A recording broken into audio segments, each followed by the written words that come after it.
Selamat berjumpa kembali dalam program Sound Doctrine. Saya Pendeta Wanda Dumais dari Sydney, Australia.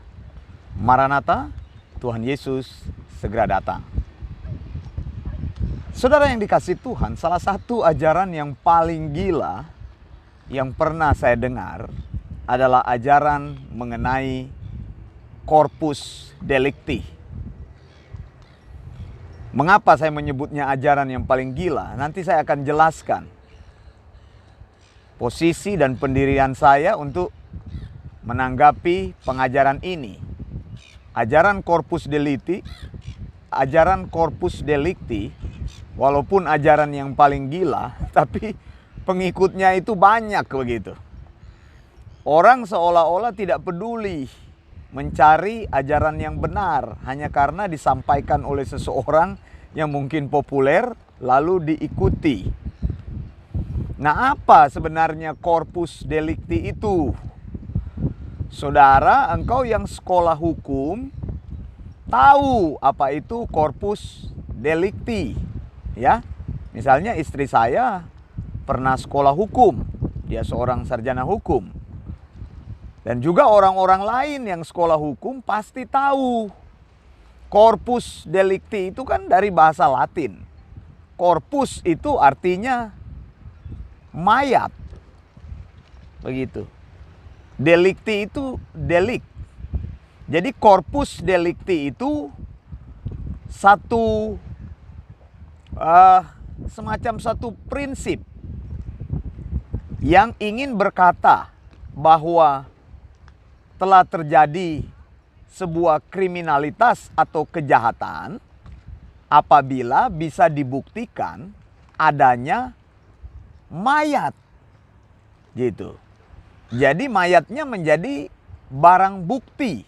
Apabila ditemukan mayat, maka bisa diasumsikan ada kriminalitas di situ. Begitu. Jadi itu artinya corpus delicti. Saya heran kenapa corpus delicti tiba-tiba terbang jauh sampai ke dunia teologi. Lalu dijadikan ajaran corpus delicti.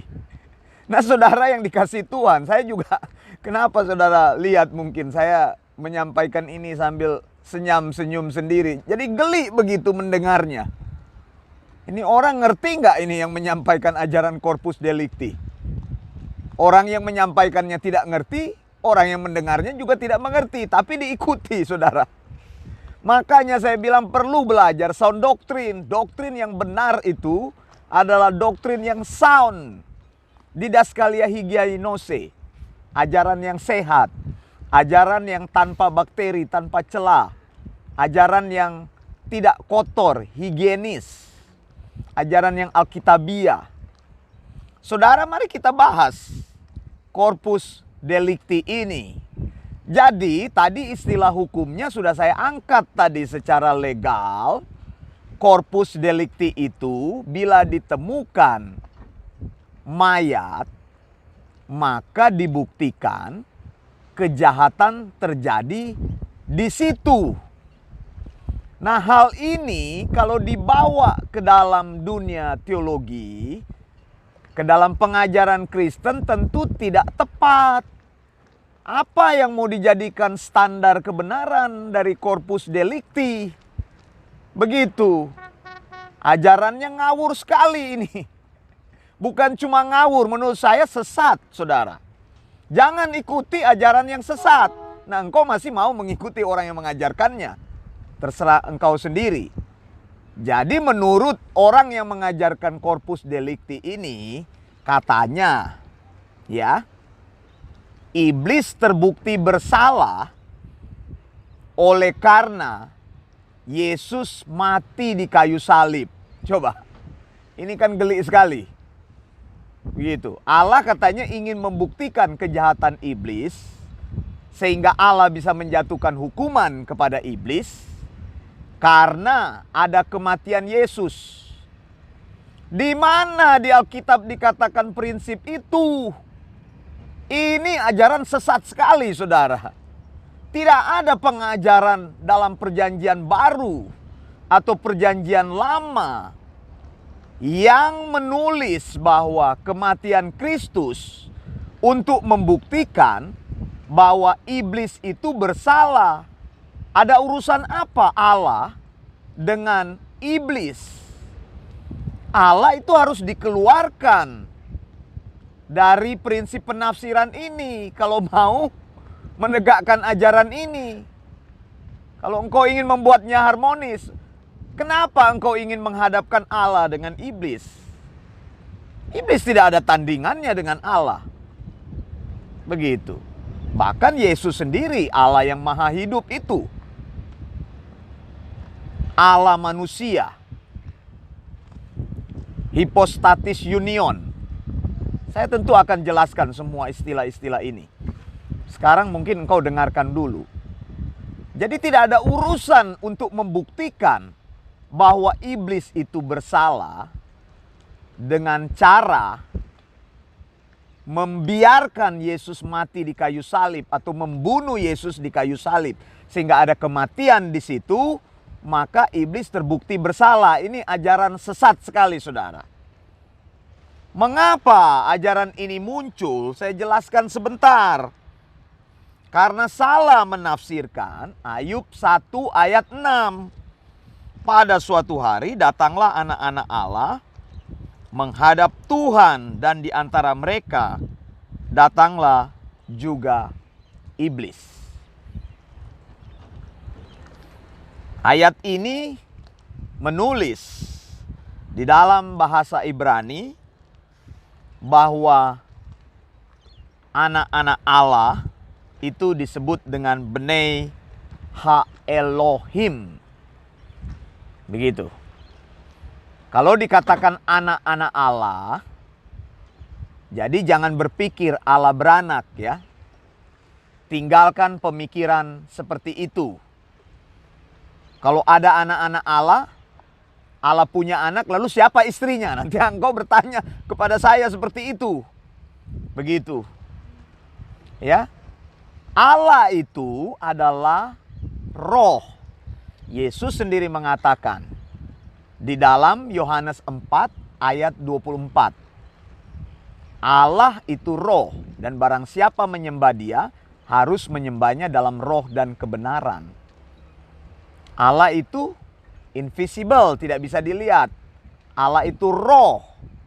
Jadi kita jangan memikirkan konsep Allah sebagai roh itu menyandingkan dengan pikiran kita yang terbatas bahwa Allah itu seperti jasmani. Kalau dikatakan Bnei Ha-Elohim, anak-anak Allah, maka Allah mempunyai anak. Istrinya Allah itu siapa? Ya jangan pikirkan dengan pikiran manusia jasmani.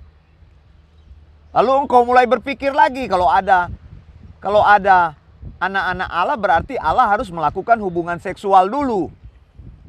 Nanti kita pikir siapa nanti wanitanya yang jadi istrinya Allah.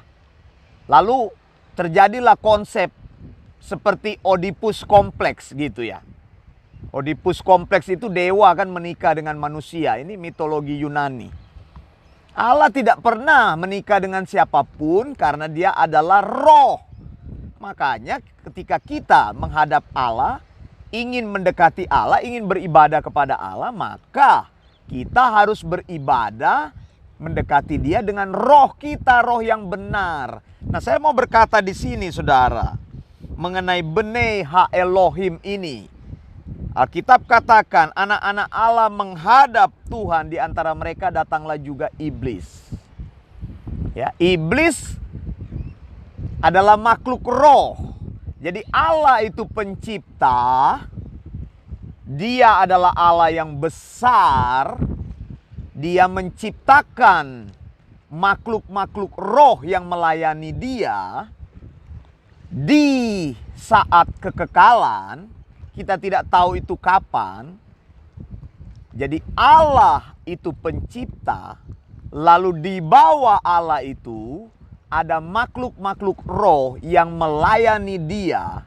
Dan mereka semua disebut anak-anak Allah. Nah, dalam teori corpus delicti yang saya bilang, saya kalau ngomong corpus delicti itu geli sekali. Ini ajaran sudah sesat, juga dipromosikan, ditulis dalam buku, dikhotbahkan, lalu diikuti orang lagi. Di Facebook saya juga ada yang mau coba-coba mau tunjukkan ajaran itu. Mari silakan kau tunjukkan kepada saya akan tunjukkan kesesatannya. Begitu.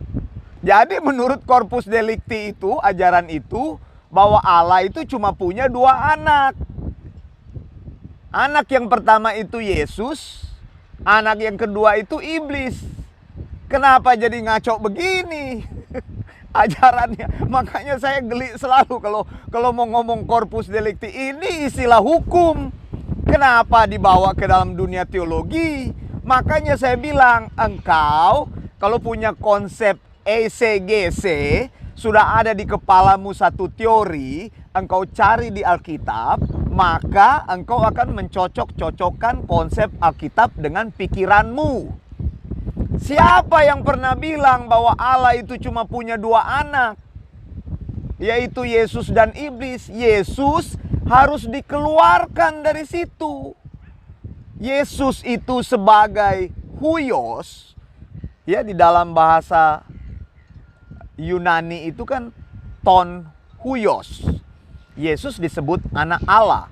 Arti anak Allah itu artinya Yesus setara dengan Allah. Nah, konsep ini saya mau memberitahu lagi bahwa Yesus itu bukan terjadi dari pembuahan Allah dengan wanita lain. Atau dengan kata lain, engkau mau pikir Maria itu. Jadi Allah itu berhubungan seks dengan Maria lalu lahirlah Yesus. Tidak bisa begitu. Ini konsep aneh ini jadinya. Jadi penjelasan mengenai ton huion atau huios, huios yang lebih tepat. Kalau menggunakan orang ketiga di dalam bahasa Yunani baru huion. Begitu. Penempatan kalimatnya. Katakanlah huios sebagai subjek. Os itu kan menyebut sebagai subjek. Jadi Yesus disebut anak Allah bukan hasil dari pernikahan. Itu adalah gelar Yesus. Maka kalau disebut di dalam Ayub 1 ayat 6, pada suatu hari datanglah anak-anak Allah menghadap Tuhan, dan di antara mereka datanglah juga iblis. Anak-anak Allah yang disebutkan di sini Bnei Ha Elohim tidak memaksudkan kepada Yesus. Mengapa? Karena Yesus bukan ciptaan. Sampai di sini sudah jelas ya. Makanya tadi saya bilang Allah itu adalah pencipta, ya, the creator. Lalu kita adalah ciptaannya, creationnya.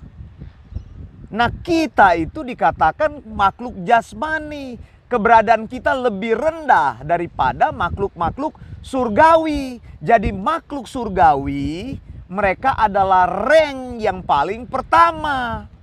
Di situ dikatakan anak-anak Allah Bnei Ha Elohim, semua malaikat yang melayani Allah itu disebut dengan anak-anak Allah.